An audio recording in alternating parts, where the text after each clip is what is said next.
السلام علیکم ورحمۃ اللہ۔ 2012 میں راولپنڈی کینٹ کا انجمن طلباء اسلام کا ناظم ہوا کرتا تھا۔ ایف جی سر سید کالج کا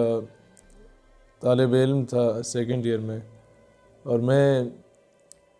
اپنی تنظیم کے کچھ ذمہ داران کے ساتھ جنرل حمید گل کے پاس گیا، اللہ تعالیٰ ان کے درجات بلند فرمائے، اور ہم نے انہیں دعوت دی کہ ہم لیاقت باغ میں جلسہ کرنے جا رہے ہیں نوجوانوں کا، اور آپ نے وہاں لازمی تشریف لانا ہے۔ جنرل صاحب نے فوراً ایک شرط رکھ دی اور آپ نے فرمایا کہ اگر تو اسلامی جمعیت طلبہ کا ناظم اعلیٰ آتا ہے تو میں آ جاؤں گا۔ تو ہمیں یہ بات بہت ناگوار گزری کہ یہ جنرل صاحب کس طرح کی باتیں کر رہے ہیں۔ یہ جانتے بھی ہیں کہ ہماری آپس میں کتنی لڑائیاں ہو چکی ہیں، ہمارے کتنے جھگڑے ہو چکے ہیں، ہمارا کتنا بڑا اختلاف ہے، اور ہماری کئی شہادتیں ہو چکی ہیں آپس میں، اور وہ اس طرح کی بات کر رہے ہیں۔ خیر، اس بات کو انڈائریکٹلی تھوڑا سا میں نے ان کے سامنے کیا کہ آپ کس طرح کی بات کر رہے ہیں ہمارے سامنے، تو وہ ہنس پڑے اور مسکرا کے کہنے لگے کہ بیٹا تھوڑے سے بڑے ہو جاؤ، پھر تمہیں اندازہ ہوگا کہ میں کیا کہنا چاہ رہا تھا۔ تو آج جب لال مسجد پہ آپریشن ہوا، اس وقت تو ہم بہت چھوٹے تھے، اتنا علم نہیں تھا۔ پھر جب آنکھیں کھلنا شروع ہوئیں تو پتہ چلا القادسیہ پہ بھی پابندی لگ گئی، حافظ سعید وغیرہ پہ۔ پھر دیکھا کہ مولانا مسعود اظہر وغیرہ پہ بھی پابندیاں لگ گئیں۔ پھر دیکھا کہ علامہ خادم حسین رضوی صاحب پہ بھی 6 مہینے کی جیل ان کو ملی، اور 1 لاکھ کے قریب لوگوں کو گرفتار کیا گیا۔ اور تب سمجھ آئی کہ ہر مکتبہ فکر میں جو لوگ بھی غیرت ایمانی کی بات کرتے ہیں، جو لوگ بھی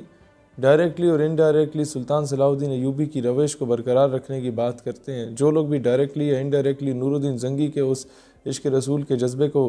بیدار کرنے کی بات کرتے ہیں، جو لوگ بھی ڈائریکٹلی یا انڈائریکٹلی کسی بھی مکتبہ فکر کے محمد بن قاسم کی دوبارہ فوج کے ایک متلاشی ہیں، وہ لوگ جو کہ پھر طارق بن زیاد جیسا جذبہ اس قوم میں بیدار کرنا چاہتے ہیں، ان کو بلا تفریق مسلک نہیں دیکھا جاتا کہ رفع یدین کرتے ہیں، ہاتھ باندھتے ہیں، یا کس طرح سے نماز پڑھتے ہیں۔ ان پر کریک ڈاؤن کیا جاتا ہے یا کروایا جاتا ہے، یا آرڈرز آتے ہیں، یا انٹرنیشنل پریشر آتے ہیں، وٹس ایور۔ اب جا کے مجھے اندازہ ہوا کہ جنرل حمید گل نے کتنی مؤثر اور کتنی بڑی بات کی تھی، لیکن افسوس اس بات کا ہے کہ آج وہ ہمیں موجود نہیں ہے، اور آج وہ دن بھی دیکھ رہا ہوں میں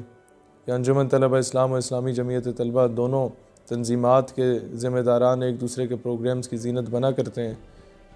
آل پارٹیز کانفرنس میں دونوں موجود ہوتے ہیں، ایک دوسرے کو سینے سے لگایا کرتے ہیں۔ مجھے ان کے خواب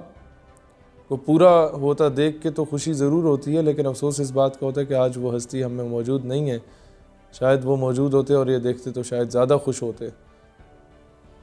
لیکن ایک بات میں کہنا چاہتا ہوں تمام پاکستانیوں سے کہ آپ لوگوں کو بلا تفریق مسلک تباہ کیا جائے گا۔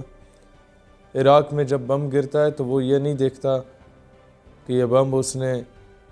کس طرح کے ہاتھ باندھنے والے پہ گرنا ہے۔ ایران پہ جب بم گرتا ہے تو وہی ملک وہی بم افغانستان میں بھی گراتا ہے،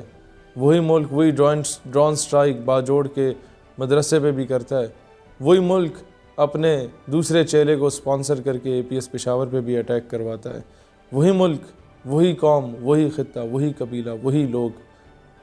وہی ہمارے دشمن جو کہ کامن اینیمیز ہیں، وہ فلسطین پہ بھی ظلم کرتے ہیں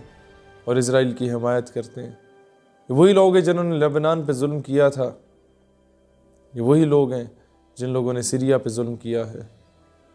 یہ وہی لوگ ہیں جو مسلمانوں کو عورت اور شراب کا عادی لگا کے ہمیں تقسیم در تقسیم کر رہے ہیں، لیکن ہم خواب غفلت سے بیدار ہونے کا نام نہیں لیتے۔ ہم اپنے مسجد پہ، ہم اپنے مدارس پہ، ہم امام بارگاہوں پہ، ہم آستانوں پہ ایک دوسرے کے خلاف بات کرنے سے تھکتے نہیں، اور کفر جب بھی ہمیں مارتا ہے تو بلا تفریق مسلک مارتا ہے۔ ہمارے اختلافات ہیں، بالکل ہیں، میں بڑا کٹر ہوں اپنے عقیدہ کا الحمدللہ، لیکن وہ اختلافات بعد میں بھی سیٹ اپ ہو سکتے ہیں۔ اس وقت ہمیں بحیثیت مسلمان ہو کے سوچنا ہوگا، ادروائز یاد رکھنا جو آگ آج کشمیر میں لگی ہے، جو آج کل فلسطین میں لگی تھی، جو آگ 2 دن پہلے سیریا میں لگی تھی، پھر لیبنان میں لگی تھی، پھر افغانستان میں لگی تھی، وہ آگ پاکستان کے دروازے پہ دستک دینے لگ گئی ہے۔ اگر آج بھی صوبائیت، لسانیت یا فرقہ واریت کی بنیاد پہ تقسیم رہو گے تو تمہارا ساتھ بھی وہی کچھ ہوگا پاکستانیوں، جو تم سے پہلے کشمیر میں ہوا، جو تم سے پہلے افغانستان میں ہوا، جو تم سے پہلے عراق، ایران اور کویت میں ہوا۔ سمجھدار کے لیے اشارہ کافی ہے۔ اللہ اسلام اور پاکستان کا حامی و ناصر ہو۔ پاکستان پائندہ باد۔